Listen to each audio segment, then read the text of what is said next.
Welcome to episode 363 of the Selling Your Screenplay podcast. I'm Ashley Scott Meyers, screenwriter and blogger over at sellingyourscreenplay.com. Today I'm interviewing Liam O'Donnell, another filmmaker who moved to LA and worked his way up and is now writing and directing feature films. He just completed the third film in his sci-fi epic Skyline series, so we're going to talk about that and how that all came together. So stay tuned for that interview. If you find this episode valuable, please help me out by giving me a review in iTunes or leaving a comment on YouTube or retweeting the podcast on Twitter or liking or sharing it on Facebook. These social media shows really do help spread word about the podcast, so they're very much appreciated. Any websites or links that I mentioned in the podcast can be found on my blog in the show notes. I also publish a transcript with every episode in case you'd rather read the show or look at something later on. You can find all the podcast show notes at www.sellingyourscreenplay.com/podcasts, and then just look for episode number 363. If you want my free guide, How to Sell a Screenplay in 5 Weeks, you can pick that up by going to sellingyourscreenplay.com/guide. It's completely free. You put in your email address and I'll send you a new lesson once per week for 5 weeks, along with a bunch of bonus lessons. I teach the whole process of how to sell your screenplay in that guide. I'll teach you how to write a professional logline inquiry letter and how to find agents, managers, and producers who are looking for material. Really is everything you need to know to sell your screenplay. Just go to sellingyourscreenplay.com/guide. A quick few words about what I'm working on. So we're still plugging away on the Rideshare Killer. I'm recording this right before the new year, so not a lot to report over the last couple of weeks, but we are definitely making progress. We got back the second pass on the trailer and the second pass on the score, so I'm doing notes on those things over this next week. I'm starting to do some real rewriting on the noir thriller that I'm trying to put together that we're hoping to shoot next year, so that'll start to take up some time in the next few weeks as I really want to get the script in shape and make sure we're all happy with it. I'm going to be reopening up the contest in a couple of weeks. We'll start taking early bird submissions February 1st. Again, this year we're going to be concentrating on low budget projects, so scripts that could be produced for less than $1 million US. But we are also going to be opening this up for a short film section, and it'll be very short film section. Again, these will be concentrating on short films that could be produced on a low budget, definitely less than $10,000 and probably even maybe $1,000. I got to think that through, talk to some short filmmakers and kind of figure out what the budget range is on something that I think I can really get produced. I do run into filmmakers quite often looking for short films, so I'm hoping I'll have an avenue to really start to promote these two again and get some of them produced. So stay tuned with more updates on that. Those are the main things that I've been working on over the last couple of weeks. So now let's get into the main segment. Today I'm interviewing filmmaker Liam O'Donnell. Here is the interview. Welcome, Liam, to the Selling Your Screenplay podcast. I really appreciate you coming on the show with me today. I'm happy to be here. Thanks, Ashley. So to start out, maybe you can tell us a little bit about your background. Where did you grow up and how did you get interested in the entertainment business? I grew up in Cohasset, Massachusetts. It's a picturesque little beach town about 40 minutes south of Boston. I think like most kids, I got interested from, the George Lucas, Steven Spielberg films. Kind of blew my mind. And then James Cameron's Predator, well, not James Cameron's Predator, but Predator, Arnold Schwarzenegger, and then Terminator 2 was kind of the movie where it's like, how did they do that? Mm-hmm. And I got really, fascinated by visual effects. I went to Boston University and I took a screenwriting class there, but I wasn't like 100% committed to it. I was a political science major. But I caught the bug when I took that class and was like, I'm going to go to LA. I was either going to go for entertainment lawyer or like just defer a year. And I decided to defer a year and go out there with my friend, Matthew Santoro, who was a visual effects kind of concept designer. And so the two of us lived together in a really crappy Hollywood apartment with a very low rent, thankfully, back in 2004. And we ended up meeting Greg and Colin Strauss, who owned Hydraulics Visual Effects, and pitching them a bunch of ideas. And they liked my writing. They liked his art. And so we kind of became the heads of their pitch department for their commercials, music videos. And eventually AVP2 came across their desk. And we did the pitch with them for that. And they ended up booking that movie. So that was like 2006. And they just were generous enough to fly me up on set and be kind of an on-set creative consultant, and I'd be kind of working in the trailer with Joshua Cortez, the previs artist, and we'd be kind of doing the notes on the next action scene that they'd be filming the next week while they were filming that day. So I got a lot of on-set experience, a lot of sort of getting creative feedback experience, and then trying to make a lot of different people happy at the same time. Mm-hmm. And it sounds like you were getting a real good background in special effects, really understanding how special effects, are made and created and are used in films. Yeah, I mean, just from I think the first commercial that we booked was like Fresca, and it was like a bunch of women that were like in Fresca bubbles, like ballerinas, like singing and dancing around. That was supposed to be how Fresca felt in your mouth. And so, I wrote like a treatment out of what their idea was. And then like a day later, you see, someone doing the animation for it. Kind of blew my mind. And then being on set, and then they're all just filmed on green screen, some beautiful camera moves, and then boom, the commercial happened. So, right from the beginning, kind of getting through the process and how, and a lot of times it is, I don't want to say, but the actual filming of it can be fairly simple, and it gets kind of built up as this incredibly complicated process. And it is, but it's all about hiring, really, really smart people to help you from the direction standpoint. Like, you don't need to be a visual effects genius to make visual effects movies. You need to work with visual effects geniuses to make visual effects movies. So how did you guys get this job at this special effects company? Maybe just walk us through that. I get a lot of emails from people just looking, how do they get that first break? How do they get their foot in the door? What was your, in with the special effects company? Well, in the meantime, Matthew, I think for me, the benefit was that I was kind of like paired with this guy who did amazing visuals already. So we were friends, and so he was helping opening doors that I think if I just moved out as like a wannabe writer on my own, never would have happened.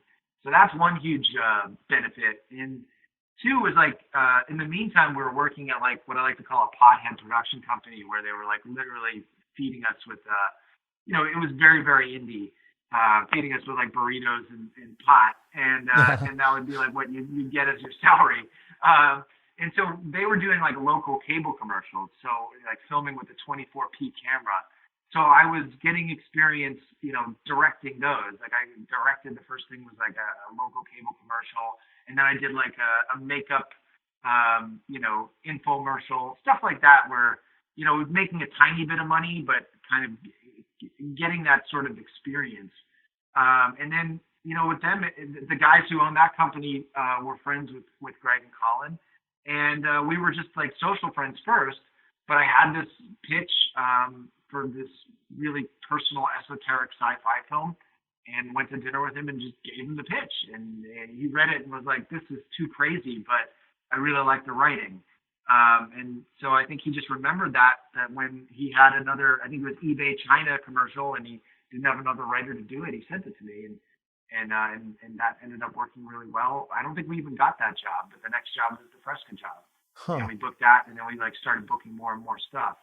And so then, I guess the other tip I would give people is like, I made myself, I was 22, 23 at the time. I had like no family, no life, nothing. I just started showing up to their office every day, and they were like, do you need a space? And I was like, yeah, that'd be great. And they gave me like a laptop, and I was just kind of working in the corner of their office, trying to keep a low profile. And then eventually they were like, well, what are we paying you? They weren't actually paying me. And so it was like, like $100 a day was a lot to me back then. And then I just kind of would be like, do you want to go for a walk because they're working on visual effects. They're working on the stuff that's actually bringing in, revenue. Mm-hmm. And I was like, yeah, we'll go for a walk and just pitch movie ideas and talk about movies and talk about different things that we could do. And then they're like, well, you should write that movie idea. I was like, oh, really? And so that was the first script that I wrote with them, was called like Singularity. And it was a black hole movie on Earth. We're very much, they had just done Day After Tomorrow. So it was like, we wanted to do, our own big disaster movie, which ended up kind of, feeding into, I think, what Skyline actually became, which was like our own, independent small version of a disaster movie that we can film and control ourselves. Mm-hmm. So let's dig into Skyline, and we're looking at Skylines as the 2020, the third installment of this trilogy. Maybe just back us up a little bit and kind of just tell us what is sort of the premise of Skyline, and then bring us up to date on the current Skylines here in 2020. Sure. Yeah. I mean, the first Skyline from 2010 was literally just, it's a bunch of people waking up after a night of partying and seeing bright lights outside, and slowly revealing that aliens have come to Earth, and that they're mesmerizing and trancing people en masse and abducting them onto the ships. And in the very end, we reveal that they're basically here for our human brains as a resource. So that was kind of a very much a zombie movie, script-wise and story-wise, with a sci-fi gloss sheen, and it was very much written to the location, because the director and producer, co-director, Greg Strauss, that was his penthouse that he had just moved into. And so I went up to that penthouse and looked around. We were like, there's a movie here. We have to figure out what it is. And so it kind of naturally all kind of came from there. And we ended up, making a deal with that building, and all the kind of different set pieces all kind of came from the different locations that we had access to, like the parking garage, the pool deck, and of course the helipad on the rooftop. So it was very much like making a movie within the limitations of what we had, and how we can kind of shape it and contain it and force them to be stuck in this high rise. Yeah. Now, when you were starting out and you guys made this first film, did you sort of envision it as a trilogy? The first film was more successful than you guys had expected, so you went on and made a second one. What was sort of the thinking there as far as doing a trilogy versus just a one-off indie film? Definitely not a trilogy. It was kind of like, it was a little bit of a one-off until we were in post, and Relativity and Universal were distributing, and I think it was Tucker Tooley at Relativity, and Robbie Brenner and Ryan Kavanaugh. They were like asking us what a sequel would be. They really liked the film, so we started brainstorming, and we had like a real big version of what Beyond Skyline was, where it was like probably a $40 million movie. And of course the movie came out, and it was successful globally, but domestically, they had really high hopes for it, and it did about half of what they were expecting. So it didn't end up getting, some type of blown out big sequel. It ended up being like the foreign the buyers, in the indie film market kept asking about a sequel. Mm-hmm. And so we had this treatment that needed to be kind of,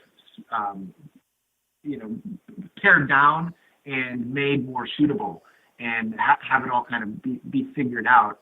And time was ticking, it'd be like 2 years. People would like kick the tires on it.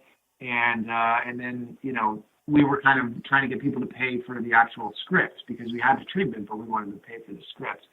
And it was like, I think it got to 2013, and I was like, it's kind of now or never. I went to them and said, like, I'll write the script out, I'll spec it out, but I'd like to direct it if I do that.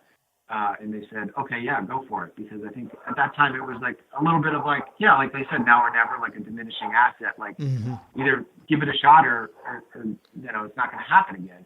So 2014, we ended up having a script that we really liked, and I had written it for Frank Grillo, who at that point I thought was like someone that I was just like a fan of, and then all of a sudden, boom, like Purge Anarchy comes out, and he has this big, huge hit. So I felt like, man, we might not be able to get him, but thankfully, we were able to thread the needle on his schedule and land him for that film, which was a big break for us. Yeah. I'm curious too, just when I looked at the trailer and I was researching this interview, it very much looks like a War of the Worlds, Independence Day. And I'm just curious, as like the writer and the creator of this, how do you give it like unique spin? Clearly there is a sort of canon of films that are similar, but what is sort of your unique hook, and how do you give this movie a unique twist to differentiate it from all the other similar ones? Yeah, I mean, that's each one is definitely like, I don't even try to hide my influences. I try to relish them and embrace them and make them sort of drunk on movies in a weird way.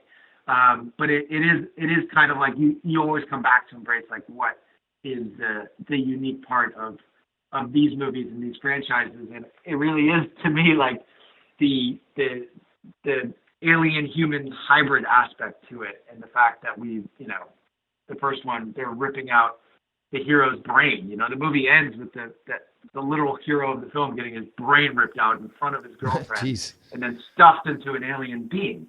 So it's like that's our unique hook, and then embracing that in the second one, that yes, we have the War of the Worlds father-son type story, but what if the son in War of the Worlds, we actually intercut to him in that part, because he kind of just goes away and then magically shows up at the end. So we intercut to him, and then we literally rip his brain out of his body and stuff him into an alien being. And then when his son kind of shows up at the end and is this heroic thing, he's an alien creature at that point. And so that went into part 3, which is obviously very inspired by Aliens and Starship Troopers and Pitch Black, but really embraced the fact that we have this team on a mission, and it's actually led by the hybrid aliens. It's not led by the humans. The humans are part of it, but there's inner turmoil and inner politics and distrust between the group, because Lindsay Morgan, who plays Rose, she was exposed to all of the alien light while she was in the womb, and ended up growing and having all these kind of fantastical powers. And her adopted brother is that son from the second movie, who was a human brain put into an alien body. So those two are really the heroes. It's not the humans.